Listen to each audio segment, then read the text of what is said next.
দান করেছিলেন। এমন কিছু রাত কিছু তুমি পাও নাই যে রাত্রে নবীজি তুমি নবীজির বিছানাকে নরম করে দিয়েছ। নবীজির ঘুমটা বেশি হওয়ার কারণে বলেছেন, আয়েশা আজকে তুমি আমার বড় ক্ষতি করে ফেলেছো, আমার ঘুমটা লম্বা হয়ে গেছে, বিছানা নরম করে দিয়েছে, এই জন্য আজকের থেকে আর কোনোদিন বিছানা নরম করে দিবা না।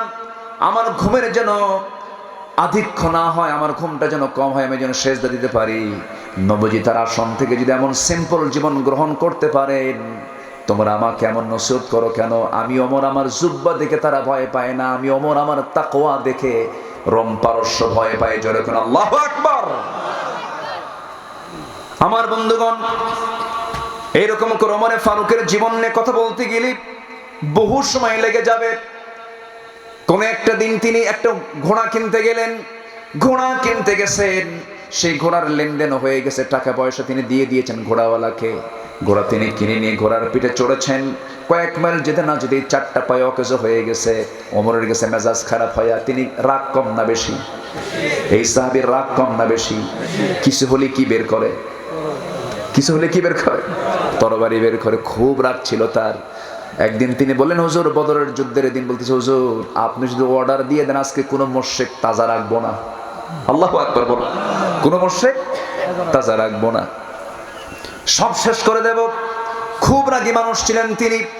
নবীর সামনে কোন এক ইহুদি নবীর মসজিদের সামনে, নবীর মসজিদে ঢুকি নবীর চোখের সামনে দাঁড়িয়ে দাঁড়িয়ে পেশাব করতেছে। সহিহ বর্ণনা, দাঁড়িয়ে দাঁড়িয়ে পেশাব করতেছে, আবার দাঁড়িয়ে দাঁড়িয়ে না, নেচে নেচে হেঁটে হেঁটে। দেখছেন কি অবস্থা? নবীর সামনে এমন অপ্রীতিকর আচরণ যখন করলো, ওমর কি ঠিক থাকার কথা নাকি? তরবারি বের করে দাঁড়ায় গেছে, হুজুর শুধু অর্ডার দেন, সাইজ করে দেই। আমার নবীজি বলেন, না না, ও পেশাব করতেছে, ও পেশাব করা শেষ করো। শেষ করে ফেলেছে, ঝেড়ে ঝুড়ে মসজিদ থেকে বের হয়ে যাচ্ছে। এবার বলতেছে, হুজুর চলেই গেল, ধরবো কখন, খাইয়া ফেলাবো। আল্লাহু আকবার বলবেন না? শেষ করে দেব আজকে আমি ওকে। রাসূল বললেন, না রে ওমর, ওকে কতল করার দায়িত্ব তোমার নয়, তোমার দায়িত্ব হলো, সে তো বোঝে নাই, তোমার দায়িত্ব হলো সে মসজিদটা নাপাক করে ধুয়ে গেছে, তুমি বালতি দিয়া পানি দিয়া ধুয়ে সাফ করে ফেলো। যেরকম সুবহানাল্লাহ। ইহুদি দূর থেকে দাঁড়িয়ে দেখে দেখে চোখের পানি আর আটকাতে পারে না। কেঁদে কেঁদে বলছে, এটাই তো মানবতার নবী, এটাই বিশ্ব নবী, যিনি ধৈর্যের শিক্ষা দিয়েছেন, সবরের শিক্ষা দিয়েছেন। ইনি যে আল্লাহর নবী, কোনো সন্দেহ নাই।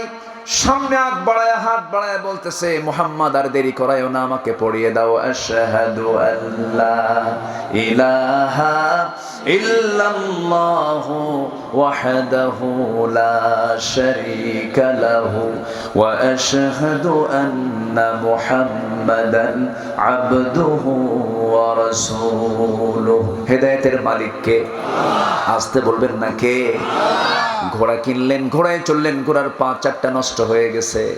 ওমর ফারুক রাদিয়াল্লাহু তাআলা খেপে গেলেন, এসে বলছেন, ঘোড়াওয়ালা আমাকে অকেজো ঘোড়া কেন দিয়েছ? অসুস্থ ঘোড়া কেন দিয়েছ? ঘোড়াটা নেব না, ঘোড়াটা ফেরত নিয়ে নাও। ঘোড়াওয়ালা বলছেন, না আমি আপনাকে অকেজো ঘোড়া দেই নাই, ভালো ঘোড়া দিয়েছি, আপনার কাছে গিয়ে নষ্ট হয়ে গেছে। আমার সঙ্গে ফাইজলামি করো কেন? ফাইজলামি না আমিরুল মুমিনিন, যদি বিচারে চাইতে হয় চলুন আমরা দুজন বিচার প্রার্থী হয়ে আদালতে যাই। আইন কি সবার জন্য সমান না সমান? আজ তো সমান না সমান। এমনকি আইনের সুন্দর পরিবেশ কি সবাই দেখতে চান নাকি? সবাইকে দেখতে চান? আমার দেশে মানুষ বেশি না চোর বেশি? বলবো কথা, বলবো কথা। আমার বন্ধুগণ, সাইয়েদনা ওমর ফারুক, যিনি 40টা রাষ্ট্রের রাষ্ট্রপ্রধান। কয়টা রাষ্ট্র?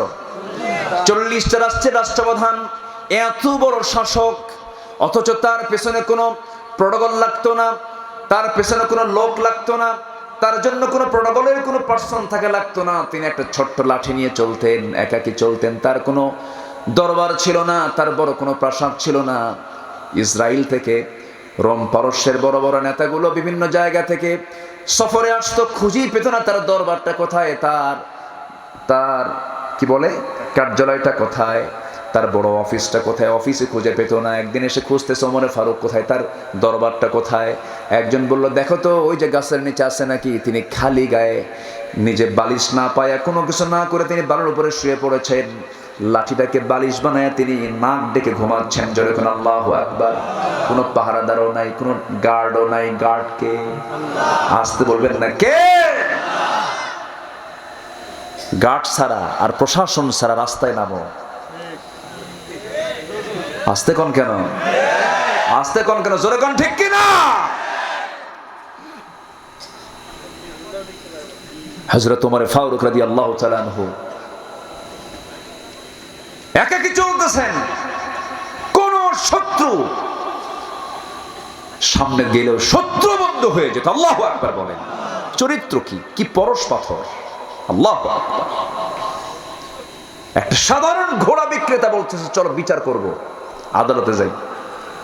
আমি তোমার এই টাকা আমি ফেরত নেব না, আমি ঘোড়াও নেব না ফেরত। তোমার কাছে ঘোড়া নষ্ট হয়ে গেছে। দেখছেন, ঘোড়াওয়ালাও কম না, খলিফাও কম না। ওমর ফারুক মুস্কি হাসি মেরে বলতেছে আচ্ছা ঠিক আছে চলো। দেখছেন ক্ষমতার কোনো মিসইউজ নেই, চলো যাই। মূল আদালতে না, একটা মানে উপ আদালত আছে না, আদালতের হাইকোর্ট আছে, সুপ্রিম কোর্ট আছে, জেলা জজ আছে, দায়রা জজ আছে, আদালত আছে। একটা আঞ্চলিক আদালত কোর্টে তিনি গেলেন। ঢোকা মাত্রই আদালতের যিনি বিচারক দাঁড়ায় গেছে। ওমর ফারুক কেন এখানে? সালাম কালাম দিয়ে বলতেছে আমিরুল মুমিনিন আপনি এই জায়গায় কেন?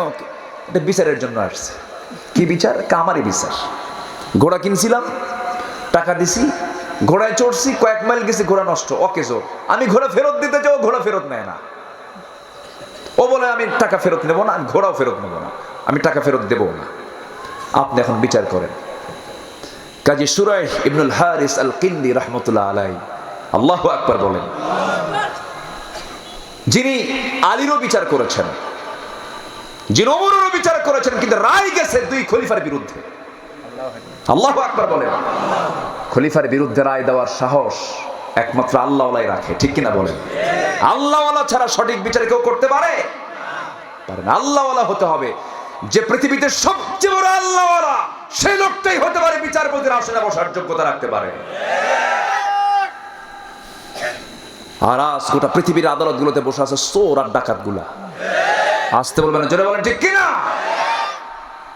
আল্লাহ তাআলা বলেছেন 7 শ্রেণীকে আমি আরশের ছায়ায় জায়গা দেব। 7 শ্রেণী। সাবআতু ইউযিল্লুহুমুল্লাহু ফি যিল্লিহি ইয়াওমুল লা যিল্লান ইল্লা যিল্লুহু। 7 শ্রেণীর মধ্যে 1 নম্বর তালিকা হলো যারা সঠিক বিচার করে। ইমামুন আদিল। তাহলে বিচারকের দাম সবচেয়ে কম না বেশি? একটা দেশেও বিচারকের মান সম্মান সবচেয়ে কম হয় না বেশি হয়? বেশি হয়। বিচার যদি সঠিক না করো, তোমার সম্মান যেমন আছে, উপর করে জাহান্নামে ঢুকতে হবে তোমার সবার আগে, ঠিক কিনা? কলমের খোঁচা দিয়া